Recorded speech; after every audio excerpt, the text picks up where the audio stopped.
Shalom saudari, kita mulai lagi pendalaman Alkitab kita masih di dalam tema konsep waktu dalam perspektif Ibrani, tetapi hari ini kita bahas masa depan, future. Tapi sebelumnya kita ulangi dulu ringkasan dari minggu lalu. Minggu lalu kita bicara tentang konsep now, masa kini, saat ini.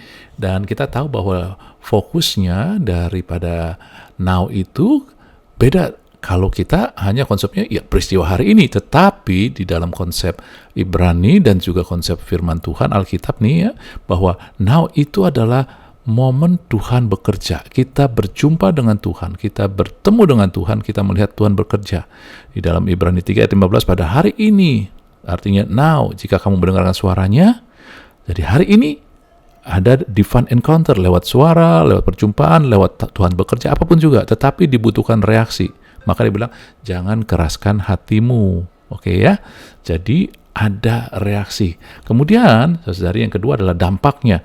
Dampaknya kita ngelihat begini, bahwa di dalam konsep Barat, bahwa realitas fakta saat ini nggak ada hubungan dengan masa depan, jadi masa depan kita belum tahu, tetapi Yahudi bahwa konsep waktu itu seperti lingkaran, masa depan sudah ada, masa kini ada, dan tentunya ya, tapi masa lalu pun masih ada terhubung gitu ya. Apa maksudnya nih, kita lihatin ya, dan Anda kalau nggak jelas lihat yang minggu lalu ya. Jadi contohnya ketika Yesus tertikam di atas kayu salib, ada bilur-bilurnya, saudara-saudari, dan katakan bilur-bilur kita menjadi sembuh. Kejadiannya secara kronologikal terjadi 2000 tahun yang lalu. Tetapi buat mereka ketika kita baca firman harus realitasnya lebih nyata sekarang. Walaupun 2000 tahun yang lalu, saudari. Dan kalau Anda melihat juga tentang masa depan. Di masa depan Tuhan juga berseru, ya, karena kan masa depan ini juga berhubungan dengan janji, saudari, ya, perjanjian masa depan. Tuhan berseru, Tuhan berkata bahwa kita akan memerintah bersama Dia, menghakimi orang-orang kudus. Kapan? Ketika kerajaan 1000 tahun nanti. Secara kronikal nanti. Tetapi itu secara konsep now-nya adalah hari ini sudah terjadi. Firman kelak nanti. Tetapi realitas yang kita lihat now-nya itu adalah saat ini pun kita sudah. Jadi artinya apa? Realitas sekarang itu sudah ada, bukannya nanti. Karena kalau Anda ngelihat lingkaran ya, masa depan, masa kini, dan masa lalu itu terhubung dalam satu lingkaran. Sehingga ketika ada gerakan misalkan di masa depan, maka yang sekarang pun terjadi dan masa lalu pun juga terhubung, bukan terjadi, karena terkoneksi maka terdampak, dan masa lalu pun juga. Demikian juga ketika masa lalu ada gerakan ataupun goncangan ataupun juga kegerakan ya, maka itu terasa dampaknya dengan masa kini dan masa depan. Kalau masa depan pun juga sama. Jadi ketika masa depan Tuhan ngomong kamu akan memerintah, tetapi tetap dampaknya sudah ada. Makanya Anda dan saya memiliki otoritas untuk memerintah saat ini. Ya, walaupun janjinya buat di masa depan. Jadi kalau Anda baca firman Tuhan dan Anda ngelihat janji-janji Tuhan, walaupun diucapkannya future, masa depan nanti dijanjikan, tetapi Anda harus sudah mulai melihat dalam konsep waktu, Tuhan sudah berikan dampaknya now. Saudara-saudari, ini yang kita lihat di sini ya. Walaupun perjanjiannya masa lalu ataupun masa depan. Dan urgensinya artinya tujuannya segera kira-kira gitu ya, adalah untuk membuat pola pikir kita berubah, karena kita ini diubahkan ataupun kita ketika terima Yesus adalah anak-anak Allah, warga kerajaan Allah, tetapi pola pikir kita harus punya pola pikir kerajaan Allah. Inilah tujuannya, menjadi segambar serupa Kristus, bukan sekedar mujizat ya. Jadi now itu adalah momen di mana Tuhan yang setia bekerja, encounter dengan kita, saudari, untuk memenuhi janjinya. Ya. Tetapi bagian kita adalah memberikan diri untuk diubahkan dengan pola pikir. Oke ya, saudari.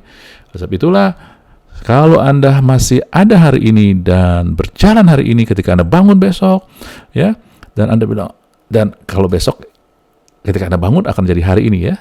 Ketika Anda bangun hari ini, Anda katakan, hari ini adalah hari di mana saya berkesempatan mengalami kehadiran dan campur tangan Allah. Sehingga Anda bukan ngelihat, aduh masalah besar, tetapi Anda mulai fokus, hari ini, pola pikir kerajaan Allah, anak-anak kerajaan adalah hari di mana saya berjumpa dengan Tuhan dan Tuhan campur tangan. Kalau berjumpa dengan Tuhan dan Tuhan campur tangan, maka Anda akan penuh semangat, Anda penuh ekspektasi pengharapan yang besar. Amin? Ya, itu dia pola pikir yang harus kita ubah dan aplikasikan ketika kita kenal pola pikir now. Nah, sekarang kita akan masuk ke pola pikir masa depan. Saudara-saudari, ini sangat berbeda. Sebab itu kita perlu konsentrasi karena pola pikir yang berbeda yang daripada kita selama ini pakai nggak mudah diterima kalau kita nggak konsentrasi dan kita nggak mau ikutin. Nah, kita mulai aja. Kata masa depan, future, di dalam Ibrani itu akarit. Dan kata ini juga akar kata dari ekor ya. Dalam seni musik, Anda tahu ekor itu belakang, ekor jadinya ya, itu kata ekor, akar kata ekor ya. Nah, di dalam Yeremia 29 ayat 11 dikatakan, sebab ini aku tahu merancangan apa yang ada padaku mengenai kamu. Anda sudah tahu ya. Saya bacakan yang terakhirnya, rancangan damai sejahtera bukan rancangan kecelakaan untuk memberikan kepadamu hari depan. Kata hari depan itu yang dipakai adalah akarit, hari depan yang penuh harapan, masa depan penuh harapan. Ketika Tuhan memberikan hari depan, saudara, itu sudah ada, ya. Jangan bilang nggak ada, kan belum melihat, sudah ada, gitu ya. Nanti kita ngelihat lagi ya maknanya. Nah, kata akarit itu diterjemahkan hari depan, tapi secara harafiah katanya gitu, arti katanya adalah akhir atau yang di belakang, saudari. Seharusnya kan masa depan ada di depan Anda kan, tapi buat Tuhan itu di belakang. Artinya apa? Sudah ada. Sebab itulah Tuhan bisa jamin karena sudah ada. Kita nggak bisa lihat. Kenapa? Karena ada di belakang kita. Nanti kita akan ngelihat ya. Nah, kalau akan lebih jelas lagi kalau kita ngelihat akar kata dari masa lalu. Masa lalu tuh kedem, akar kata dari kadamah. Artinya malah di depan, menunjukkan arah ke depan. Jadi maknanya apa nih? Kok bingung ya? Masa lalu malah di depan. Bukankah masa lalu kalau kita pengertian kita adalah di belakang? Makanya itulah kita harus mulai konsentrasi ngelihat dan mulai mengerti dan renungkan ini semua, saudari ya. Jadi secara metafora itu arti pengertian secara kata-katanya gitu ya. Masa depan adalah perjalanan di belakang. Anda mundur jadinya. Jadi bukannya Anda berjalan mundur, mundur artinya Anda melalui lagi bukannya masa lalu, tetapi Anda berjalan ke masa depan, tetapi dengan jarak mundur. Kalau Anda jalan mundur artinya apa? Membelakangi.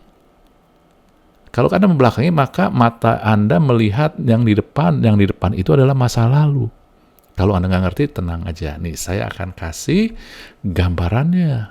Ya, saya akan kasih ilustrasinya. Nah, ilustrasinya seperti ini, saudari. Ya, ini linear, masa lalu, sekarang, masa depan. Ini waktu secara linear, kronologis. Anda dan saya ada di sini. Nah, tadi dikatakan masa depan adalah perjalanan mundur. Anda berjalan ke depan, masa depan, karena nggak mungkin ya kita masuk ke masa lalu lagi kan, secara kronologis nggak mungkin, maka yang kita lakukan adalah sekarang kita berjalan ke masa depan, kemari ya. Masa depan Anda jalan seolah mundur. Lalu, yang di depan Anda melihat masa lalu. Ya, jadi cara melihat masa lalu bagaimana? Nggak mungkin dengan mata fisik. Cara melihat masa lalu adalah dengan mengingat. Di pikiran kita, jadi mengingat. Kata mengingat itu sendiri di dalam Alkitab muncul 234 kali. Artinya apa? Artinya penting. Kita harus ingat. Nah, apa sih yang harus kita ingat? Alkitab menunjukkan, memberitahukan harus kita ingat adalah kesetiaan Tuhan.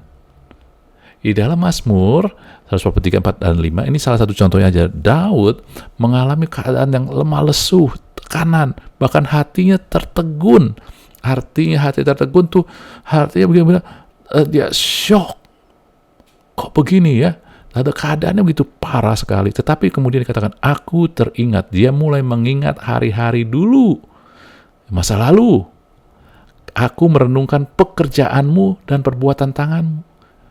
Pekerjaan Tuhan karena Tuhan setia, dan perbuatan tangan karena Tuhan karena setia.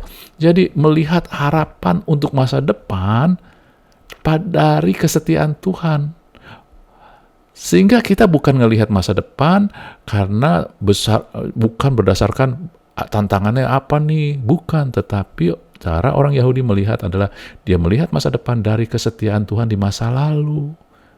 Jadi kita dengan cara gimana melihatnya? Mengingat kesetiaan Tuhan. Ya. Lalu kemudian Anda ngelihat juga mengingatnya bukan kesetiaan Tuhan tapi juga perjanjian Tuhan. Makanya Anda ngelihat di dalam Ulangan 7 ayat 9 dikatakan, haruskah kau tahu bahwa Tuhan Allahmu dialah Allah yang setia. Tadi kita lihatnya kesetiaan Tuhan yang memegang perjanjiannya dan kasih setianya terhadap orang yang dikasihinya, yang berpegang pada perintahnya sampai pada beribu-ribu keturunan. Beribu-ribu. Dari zaman Adam sampai ke kita belum sampai ribuan, tetapi belum 1.000, tetapi Tuhan bilang beribu-ribu. Artinya apa? Perjanjiannya terus. Artinya apa? Dia adalah Allah yang bergerak karena perjanjian, covenant, saudari, ya. Tetapi Anda tahu bahwa juga orang ini punya suatu kebiasaan, orang Israel selalu mengingat Tuhan dengan menyebut dia Allah Abraham, Allah Ishak, Allah Yakub. Kenapa? Karena Allah yang suruh. Beginilah kau katakan kepada orang Israel. Ini perkataan Tuhan kepada Musa ketika Tuhan mengutus Musa kepada orang Israel untuk mengeluarkan mereka dari Mesir. Allah nenek moyangmu, Allah Abraham, Allah Ishak, Allah Yakub telah mengutus Musa kepadamu. Ya, itulah namaku. Nah, nama Tuhan dia mau dikenal sebagai Allah Abraham, Allah Ishak, Allah Yakub. Maksudnya apa? Allah perjanjian. Allah yang memiliki perjanjian dengan Abraham dan Ishak. Makanya karena ada di perjanjian, dia bawa keluar orang Israel walaupun orang Israel tidak layak. Ya, jadi Allah yang bergerak berdasarkan perjanjian, covenant. Tetapi perjanjian Tuhan bukan covenant aja, saudari. Ingat, orang Israel pun selalu ingat bahwa Allah adalah Allah yang memberitahukan dari mulanya yang kemudian. Artinya apa? Allah itu selalu memberitahukan keputusannya. Lewat siapa? Amos katakan lewat nabi-nabinya, lewat nubuatannya, saudari. Jadi mengingat itu, makanya orang Israel selalu ketika dia bertindak sama seperti Daud, saudara, ketika dia menghadapin Goliat, dia nggak ngelihat Goliat punya pedang besar sekali, lembing besar sekali, orang yang besar sekali, tapi Daud bilang, siapa orang tidak bersunat ini? Maksudnya apa orang tidak bersunat? Orang Israel ketika memiliki perjanjian dengan Allah, perjanjian Abraham, maka harus disunat. Jadi dengan kata lain, ketika Daud mengatakan siapa orang yang tidak bersunat ini, artinya orang yang nggak punya perjanjian dengan Allah. Dia mengingat. Lalu maka dari itulah dia menyatakan masa depan. Engkau akan mati di tanganku, aku akan penggal engkau. Daud bertindak berdasarkan itu. Orang Israel juga begitu, saudari. Orang Israel tidak melihat besarnya pertarungan. Daud juga besarnya masalah, tetapi dia melihat besarnya kesetiaan Tuhan dan ada janji nggak sama Tuhan, ada nubuatan nggak. Makanya dia nggak takut apapun juga ketika masalah datang. Dia tahu bahwa Tuhan setia, Tuhan punya perjanjian dengan bangsa Israel dan Tuhan punya nubuatan tentang bangsa Israel, maka dia maju. Itu dia, kita pun juga harus. Yang membuat kita maju bukan karena kekuatan dan bukan karena nggak ada masalah di depan kita, ya. Jadi sebab itulah yang kita lihat masa lalu ada kesetiaan dan perjanjian Tuhan. Lalu kita harus juga mulai lihat, saudara-saudari. Kan saya ini kan juga punya masa lalu saya, ingatan saya juga ada tentang diri saya, kegagalan saya, ya, kelemahan saya, benar. Tetapi sekarang kita di dalam Yesus, maka inilah indahnya. Kita berjalan mundur bukan dengan kekuatan sendiri, tetapi bersandar kepada Yesus. Ketika kita berjalan bersama Yesus, di dalam Yesus, bersama Yesus, maka ini juga terjadi masa lalu kita tersembunyi ataupun tertutupin dengan kebesaran kesetiaan Tuhan dan dahsyatnya perjanjian Tuhan. Saudari, ya, tetap ada ingatan itu nggak bisa dihapus, tetapi ditutupi. Jadi fokus kita ataupun juga perhatian kita pada kesetiaan dan perjanjian Tuhan. Lalu ketika kita berjalan mundur, kita bukannya berjalan dengan kemampuan sendiri, bisa jatuh, tapi jalan mundurnya bersandar pada Tuhan. Dan ini sudah tertulis di dalam kitab Keluaran, udah tertulis, saudara-saudari, ya. Nah, tetapi ketika kita ngelihat masa lalu, bukan hanya masa lalu yang dibutuhkan, tapi juga masa sekarang nih kita hidup. Masa sekarang kita udah belajar. Adalah momen mengalami kehadiran Tuhan, campur tangan Tuhan. Inilah sebabnya kita bersandar sama Tuhan. Dan momen kita berubah. Jadi ada hal, yaitu yang kita lakukan, reaksi kita ketika melihat kesetiaan Tuhan, bukan tenang-tenang doang, bukan bikin kita jadi bisa, nggak takut, tetapi buat kita bereaksi, yaitu memberi diri dituntun, dan memperbaiki diri tentunya, karena mengubah pola pikir supaya kita bisa perbaiki diri. Makna dituntun bagaimana, saudari? Anda bayangkan nih ya, ketika Anda bersandar sama Tuhan, Tuhan kan yang kendalikan kan? Ketika Tuhan jalan ke kiri, Anda akan ke kiri. Ya, karena Anda bersandar. Ketika Tuhan jalan pelan, Anda jalannya pelan. Nah, inilah dituntun. Bukan memaksakan kehendak kita, tetapi membiarkan Tuhan yang menentukan. Karena sering kali kita jadi gelisah, khawatir, karena kita memaksakan cara kita. Tuhan, kau harus jawab dengan cara ini. Kita sih nggak bilang harus, tetapi kita nggak tenang ketika keadaan tidak seperti yang kita harapkan. Tenang aja, saudara. Kalau kita bersandar sama Tuhan, apapun keadaan di depan kita, Tuhan yang hadapin. Nah, kita lihat ya dalam kitab Keluaran, sebelum kita kemana-mana, ketika Tuhan mau menunjukkan dirinya, dia bilang kepada Musa saat itu belum ditebus, sehingga dia nggak bisa melihat kepenuhan Tuhan, harus hanya separuh aja. Tetapi intinya begini, apabila Tuhan mau lewat nih, mau lihat, mau tuntun Musa, dia harus hadir nih ya. Dia bilang, apabila kemuliaanku lewat, maka aku akan menempatkan engkau dalam lekuk gunung, dan aku akan melindungi engkau dengan tanganku sampai aku berjalan lewat. Karena saat itu Musa belum ditebus sehingga nggak bisa melihat kepenuhan Allah, maka dia harus hanya lihat bayangan ataupun lihat ini. Kemudian aku akan menarik tanganku dan engkau akan melihat belakangku, tapi wajahku tidak akan kelihatan. Ya, karena kan kalau Musa belum ditebus, tapi Tuhan perlihatkan belakangnya. Ini seperti menunjukkan seperti ini, saudari. Ketika Anda berjalan sama Tuhan, Tuhan sediakan punggungnya, belakangnya, Anda bersandar. Musa dulu nggak bisa ngeliat wajah Tuhan karena belum ditebus. Anda kan dan saya sudah ditebus, jadi bisa. Tapi cara bisanya adalah dengan melihat kesetiaan Tuhan. Jadi kadang kita nggak merasakan kehadiran Tuhan, kita nggak bisa ngeliat Tuhan, tetapi kita bisa melihat Tuhan dengan cara melihat kesetiaan dan perjanjian Tuhan. Lihat nih, kemudian sesudah ini ya saudara, turunlah Tuhan, arti Tuhan mau menampakkan diri dalam awan, lalu berdiri di sana dekat Musa serta menyerukan namanya, pribadinya. Dia serukan. Jadi artinya apa? Tuhan hadir nih saat ini. Awan itu melambang kehadiran Tuhan. Tetapi Musa nggak bisa lihat karena saat itu nggak boleh. Tetapi juga melihat pada diri kita saat kita ini, kehidupan kita saat ini. Kadang orang mau mencari, Tuhan aku mau melihat engkau. Tuhan kasih di firman, dia turun lalu dia berseru. Jadi artinya dari firman-Nya Anda bisa melihat Allah. Berjalanlah Tuhan. Ya Tuhan hadir kan? Dari depannya, di depan nih. Berserulah ya. Allah, Tuhan itu Allah yang penyayang, pengasih, panjang sabar, berlimpah kasih dan setianya. Jadi dia memperlihatkan pribadinya, ini dia. Jadi di depan dia nggak lihat mungkin langsung wajah Allah, tetapi dia melihat pribadi Allah. Saudari, ya di depannya ini dia. Dan di ayat 34-9, jika aku telah mendapat kasih karunia, lanjutannya nih saudara, di hadapanmu ya Tuhan, berjalanlah kiranya Tuhan di tengah-tengah kami.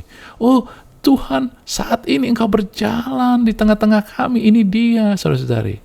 Ya, sekalipun bangsa ini suatu bangsa yang tegar tengkuk, ampunilah kesalahan dosa kami, ambillah kami menjadi milikmu. Lihat, berjalanlah Tuhan di tengah kami. Tujuannya apa? Tujuannya Tuhan adalah bukan untuk menghukum bangsa itu, tapi bangsa ini tegar tengkuk, tapi ketika engkau berjalan, ubahkan. Ini kan diubahkan, ya. Jadi saudara lihat di sini. Sehingga ketika Anda melihat perjalanan sebegini, walaupun di depan kita ada kekalaman, ada musuh yang mengerikan, bukan satu mengelilingi, saudara, serigala ini lambang badai laut. Tetapi karena Anda berjalan belakang mundur dan bersandar pada Tuhan, Anda nggak ngelihat ini. Yesus lihat nggak? Yesus lihat, Yesus berjalan di depan Anda. Dan ketika dia akan halau semua. Inilah berjalan konsep future, melihat masa depan, ya. Ketika Anda lihat kayak begini, ya, lihat gambarnya, Anda fokus terus pada masa lalu itu, tentang kesetiaan Tuhan di masa lalu. Dulu Tuhan tolong saya, kenapa enggak saya lagi? Pasti Tuhan tolong saya juga. Dulu Tuhan setia, pasti setia. Oh, Tuhan punya perjanjian, saya juga ikut dalam perjanjian itu, maka itu pasti digenapi janji-janji itu. Ya. Anda berjalan, mengingat akan sambil melihat masa kesetiaan Tuhan di masa lampau, perjanjian Tuhan yang Tuhan sudah genapin, lalu memberi diri dituntun, biar Tuhan yang tuntun. Nggak usah cara kita, bagian kita memperbaiki diri lewat pola pikir, ya. Nah, di depan kita nggak usah ngelihat, Tuhan yang akan atur semua ini, Tuhan yang hadapin, kita tenang aja. Hasilnya apa, saudara? Anda akan mulai mengaktifkan iman karena, wow, Tuhan setia. Tuhan punya covenant, punya perjanjian yang gak akan dilanggar. Maka Anda mulai aktif tuh imannya. Lalu ketika Anda bersandar sama Tuhan Yesus, Anda tahu bahwa Anda gak sendirian, tenang aja. Walaupun Anda dengar nih suara-suara, serigala, angin, badai, tetapi Anda tahu Anda bisa bersandar sama Tuhan. Dan ketika Anda melihat pada kesetiaan Tuhan, Anda tahu bersandar, Anda hidup dituntun, maka Anda tahu pengharapan kita akan punya suatu kepastian. Dan akhirnya, walaupun dengar badai, dengar suara harimau, serigala, tapi kita nggak takut, kita berani hadapin. Walaupun keadaan sulit mungkin sekeliling kita, tapi kita nggak takut, saudari. Kenapa? Masa depan kita bukan ditentukan apa yang kita lihat, tetapi bukan apa yang ada di depan kita, masalah problem di depan kita, tetapi pada kesetiaan Tuhan dan kemauan kita untuk dituntun. Tapi dunia akan membawa Anda seperti ini, saudara. Ketika Anda melihat berjalan masa depan, Anda menatap ke depan, tidak bersandar sama Tuhan, maka yang Anda melihat adalah, waduh, tantangan Tuhan, masalah besar sekali, sehingga akhirnya membuat Anda takut. Anda punya masa lalu jadi lebih nyata. Aduh, bagaimana saya nggak mampu apa? Aduh, saya orang berdosa, saya punya keterbatasan. Akhirnya kesetiaan Tuhan tuh udah jadi Anda nggak dampak, Anda mungkin disadari, tapi tersembunyi. Dampaknya kecil. Akibatnya ini akan mengaktifkan khawatir. Anda merasa sendiri. Hal Tuhan ada, tapi Anda nggak menyadari. Karena Tuhan ada ketika kita mulai melihat, mengingat kesetiaan perjanjian Tuhan. Dan akhirnya akan mulai goyah, mana mungkin nih saya bisa hadapin. Akhirnya ketakutan, saudari. Ya. Mana yang Anda pilih? Pola pikir, perspektif Ibrani sesuai dengan firman, atau pola pikir dunia?